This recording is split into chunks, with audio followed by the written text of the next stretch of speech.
तो हेलो दोस्तों, आज मैं जापानीज हॉरर एक्शन मूवी को जिस मूवी को मैं एक्सप्लेन करने वाला हूँ, इसकी कहानी इतनी शॉकिंग और इतनी सस्पेंस से भरी पड़ी है जो हर बार आपको एक नई उलझन में डाल देगी। एंडिंग तक आप सब कुछ समझ जाएंगे। तो मूवी के शुरुआत में हमें एक स्कूल बस दिखाई जाती है जिसमें हाई स्कूल की गर्ल्स का ग्रुप स्कूल ट्रिप पे जा रहा होता है। सारी गर्ल्स ट्रिप पर जाने की बात से बहुत खुश थी और आपस में पिल्लो फाइट कर रही थी। उसी बस में हमें एक मित्सुको नामक लड़की दिखती है रही थी, जिस वजह से कुछ लड़कियां उसका मजाक बनाते हुए उसकी बुक को खींचने लगती हैं, जिससे मित्सुको के हाथों से पेन नीचे गिर जाता है। उसे उठाने के लिए मित्सुको नीचे झुकती है और तभी अचानक तेज हवा चलने लगती है, जहां इनके आगे चल रही बस के दो टुकड़े हो जाते हैं। ये लोग कुछ समझ पाते कि तभी वो हवा इनकी बस को भी बीच में से अलग कर देती है, जिससे सारे लोग कट कर मारे जाते हैं। लेकिन मित्सुको झुकी होने के कारण बच जाती है। अपने सामने कटी हुई लाशें देखकर मित्सुको अंदर से कांप जाती है।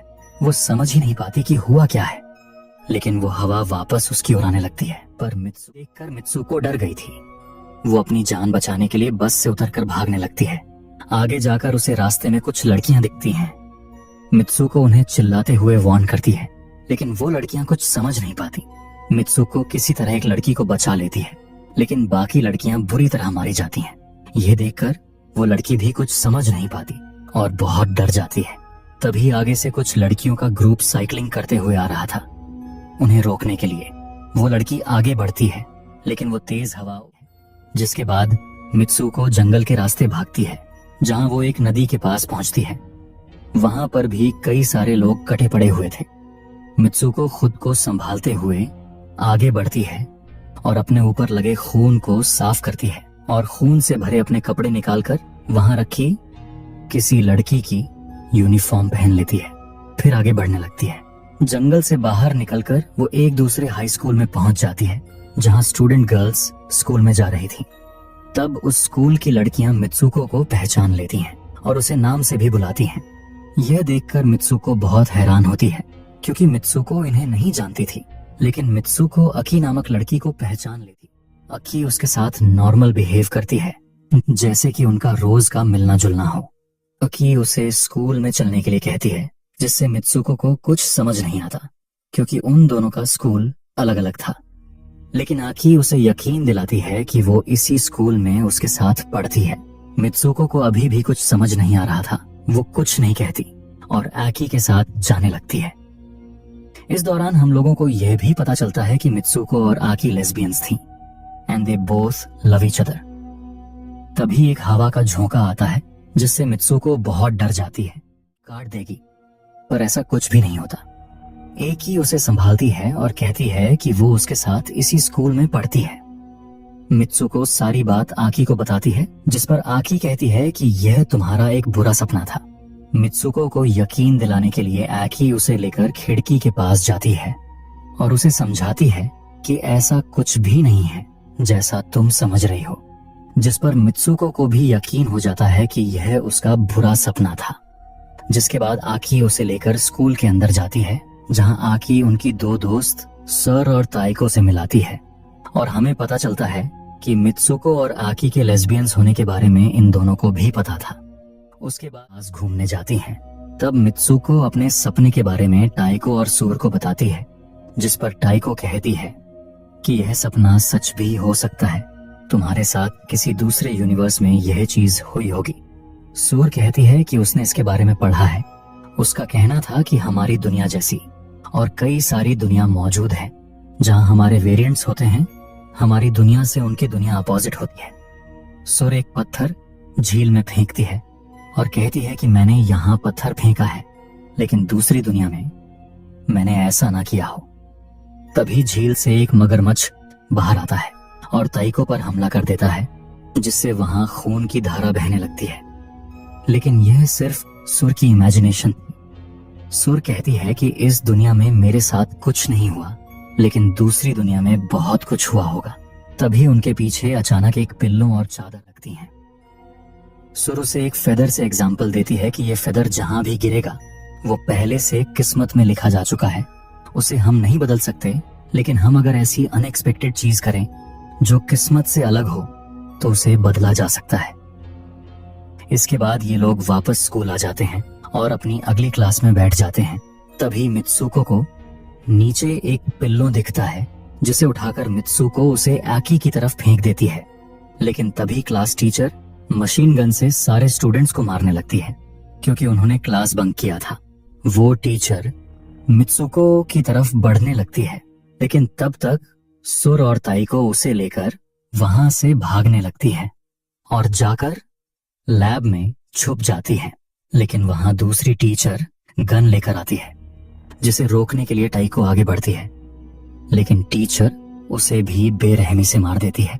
उसकी ऐसी हालत देख सुर और मित्सुको वहां से भागने लगती है, पर टीचर सुर को भी निपटा देती है।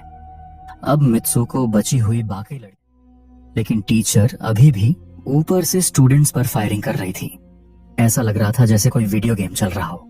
भागते हुए एक लड़की मित्सुको से कहती है कि तुम्हें याद करना होगा कि यह सब क्यों हो रहा है। मित्सुको बची हुई लड़कियों के साथ स्कूल के बाहर आती है, लेकिन तभी वो हवा आकर उन बाकी लड़कियों को काट देती है, जिससे मित्सुको डरकर वहां से भागने लगती है। वो भागकर भीड़ भाड़ वाली जगह पर आती है और एक पुलिस ऑफिसर से उस हवा के बारे में बताती है, लेकिन अब वो हवा फिर से गायब हो चुकी थी। वो पुलिस ऑफिसर उसे शांत करती है और उसे काइको नाम से पुकारती है और उसे आईना दिखाकर हंसते हुए कहती है कि तुम स्कूल यूनिफॉर्म में क्यों हो। मित्सुको अपना चेहरा आईने में देखकर बहुत डर जाती है, क्योंकि उसका चेहरा बदल चुका था। वो एक एडल्ट गर्ल बन चुकी थी। उस पुलिस ऑफिसर का नाम ताइको होता है। ताइको उसकी बेस्ट फ्रेंड थी। ताइको उसे लगता है कि वो उसके साथ प्रैंक कर रही है, क्योंकि आज काइको की मतलब मित्सुको की शादी थी। हम उसे मित्सुको नाम से ही पुकारेंगे ताकि कंफ्यूजन ना हो। ताइको उसे शादी के लिए ले जाने लगती है। वहां पहुंचने पर सारे लोग उसे देखकर बहुत खुश होते हैं, लेकिन मित्सुको बहुत घबराई हुई होती है, क्योंकि उसे कुछ समझ नहीं आ रहा था। लेकिन जब ताइको उसे लेकर ड्रेसिंग रूम में जाती है तो मित्सुको को वहां आकी दिखती है, मर गई थी। मित्सुको उसे पूछती है कि यह सब क्या हो रहा है, लेकिन आकी उसे शांत करती है और बाकी लड़कियों को बाहर भेजती है। जिसके बाद आकी उसे कहती है कि घबराओ मत, सब ठीक है। मित्सुको पूछती है कि मैं कौन हूँ। आकी कहती है तुम ही मित्सुको हो और तुम ही काइको हो। अब तुम्हारी शादी है, पर तुम्हें घबराना नहीं है। लेकिन मित्सुको कहती है कि मैं वास्तव में हूँ कौन और यह सब क्या चल रहा है। पर आकी उसे कहती है कि यह लंबी कहानी है, मैं तुम्हें अभी नहीं बता पाऊंगी, क्योंकि वो हमें देख रहा है। मैं जैसे कहती हूँ वैसे करो। मित्सुको भी उसकी बात मानती है। जिसके बाद आकी उसे तैयार करके शादी में जाने के लिए कहती है। तभी कुछ लड़कियां आकर उसका मजाक बनाती हैं, लेकिन आकी उन्हें बहुत ब्रूटल तरीके से मार देती है और मित्सुको को कांच की टूटी बोतल देकर शादी में जाने के लिए कहती है। मित्सुको कुछ समझ नहीं पाती, लेकिन वो ऐसा ही करती है। मित्सुको के आते ही सारे लोग उसका धूमधाम से स्वागत करने लगते हैं, लेकिन जैसे जैसे मित्सुको आगे बढ़ रही थी, वैसे सारे लोग अजीबोगरीब हरकतें करने लगते हैं, जिसे खोलने के लिए सारे लोग मित्सुको को आगे धकेल रहे थे। लेकिन जब मित्सुको उस ताबूत को खोलती है तो उसमें से एक सुअर के शक्ल का बदसूरत आदमी निकलता है, जिसे देखकर मित्सुको बहुत डर जाती है और उस कांच की बोतल से उस पर वार करती है। मित्सुको गुस्से में उन बाकी कुछ लड़कियों को भी मार देती है। तभी वहां आकी आकर उसे ले जाने लगती है, लेकिन उनके आगे आ जाती हैं वो दो टीचर, जिससे बचकर मित्सुको भाग आई थी। पर ये दोनों उनसे लड़कर वहां से निकल जाती हैं। बाहर आकर भी इनके पीछे कोई लगा होता है, इसलिए आकी मित्सुको को भागने के लिए कहती है। मित्सुको ऐसा ही करती है। मित्सुको अपनी जान बचाकर वहां से भागने लगती है, जहां उसे रास्ते में एक लड़की मिलती है, जो अब उसे इजुमी नाम से पुकारती है। मित्सुको खुद को देखती है तो उसकी शक्ल फिर से दूसरी लड़की में बदल गई थी और इस बार उसका आउटफिट मैराथन वाले कपड़ों में बदल गया था। बाकी लड़कियां उसे इजुमी करके बुलाती हैं और उसे अपने साथ लेकर रेस में भागने लगती हैं। मित्सुको भी बिना कुछ कहे भागने लगती है। तब उस दौरान सारी पब्लिक उसे चीयर कर रही थी, लेकिन तभी हम देखते हैं कि मित्सुको के पीछे वो सुअर के शक्ल का आदमी और वो टीचर भी आ रही थी। तभी मित्सुको के पास आकी आती है और उसे दूसरी डायरेक्शन में भागने के लिए कहती है। मित्सुको ऐसा ही करती है और भागते हुए किसी सुनसान वाली जगह में पहुंच जाती है। तभी मित्सुको को वहां कुछ स्टूडेंट्स गर्ल्स दिखाई देती हैं, जिसमें से एक लड़की उसे चाकू दिखाते हुए कहती है कि तुम्हें मरना होगा क्योंकि तुम्हारे कारण सब मर रहे हैं।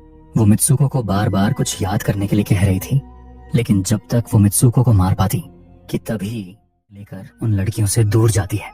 इसके बाद आकी मित्सुको से अपना नाम जोर जोर से पुकारने को कहती है। मित्सुको ऐसा ही करती है और वो अचानक अपने असली रूप में आ जाती है। फिर अकी अपना हाथ आगे करती है और हाथ पर लगी वायर्स को उसे खींचने के लिए कहती है, लेकिन मित्सुको बहुत पैनिक हो रही थी। तब आकी उसे बताती है कि दरअसल हम एक फिक्शनल वर्ल्ड में हैं। किसी ने हमें इस वर्ल्ड में कैद कर दिया है और इसे सिर्फ तुम रोक सकती हो, क्योंकि तुम इसकी मेन कैरेक्टर हो। तुम ही सबको आजाद कर सकती हो, इसीलिए तुम्हें ये वायर्स खींचनी पड़ेगी। अकी के बार बार कहने पर मित्सुको डरते हुए वायर्स को खींच देती है। वायर्स को खींचते ही अकी 2 हिस्सों में कट जाती है और उसके पीछे एक रास्ता खुल जाता है। मित्सुको हिम्मत करके उसके अंदर चली जाती है और अब वो पहुंच गई थी मेंस के दुनिया में, जहां मित्सुको को एक वीडियो गेम का पोस्टर दिखता है जिसमें 3 कैरेक्टर्स छपे हुए थे, मित्सुको, काइको और इजुमी। इसे देखकर मित्सुको शॉक रह जाती है। तभी मित्सुको के पास एक लड़का आता है और उसे बताता है कि तुम फ्यूचर में हो, जिसे सुनकर मित्सुको वहीं बेहोश हो जाती है। वो एक अजीब सी जगह पर पाती है। वहां मित्सुको को कुछ लोगों की मूर्तियां दिखती हैं और वो लोग वही थे जिनसे वो उस फिक्शनल दुनिया में मिली थी। मित्सुको आगे बढ़ती है और अब होता है सबसे बड़ा खुलासा। मित्सुको को वहां एक बूढ़ा आदमी दिखता है जो वीडियो गेम खेल रहा होता है और उस वीडियो गेम में वही सीन होते हैं जो मित्सुको के साथ हुए थे।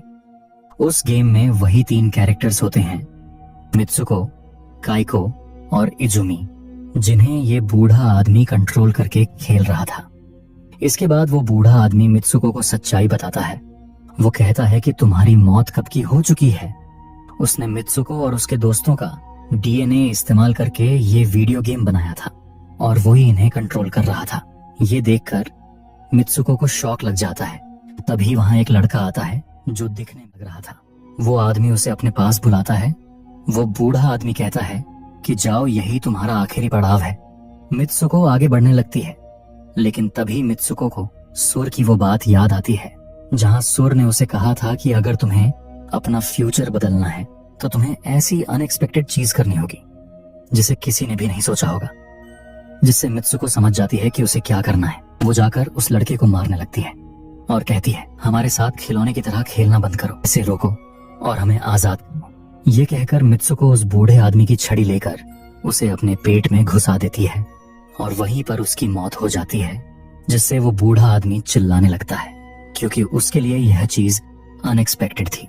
मित्सुको अपनी मौत के बाद वापस गेम की शुरुआत में, मतलब उस बस में पहुंच जाती है जहां फिर एक बार उसका पेन नीचे गिर जाता है, लेकिन मित्सुको को पता था कि उसे क्या करना है। वो उस पेन को उठाकर अपने पेट में घुसा देती है, जिससे उसकी मौत हो जाती है।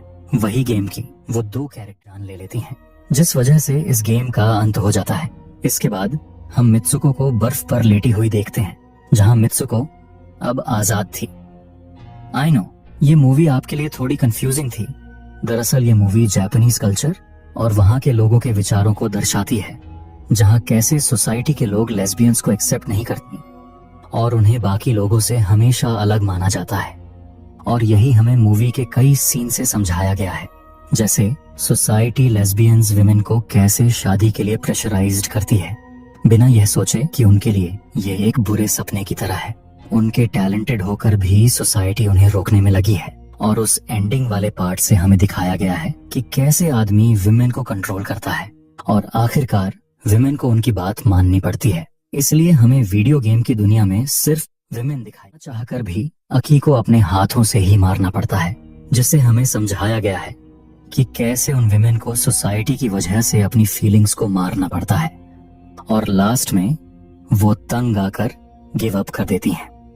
और इसी के साथ मूवी खत्म हो जाती है। को लाइक करके चैनल को सब्सक्राइब कर देना और वीडियो कैसे लगा कमेंट में भी बता देना। हम मिलते हैं ऐसे ही किसी इंटरेस्टिंग मूवी के साथ। तब तक के लिए बाय बाय।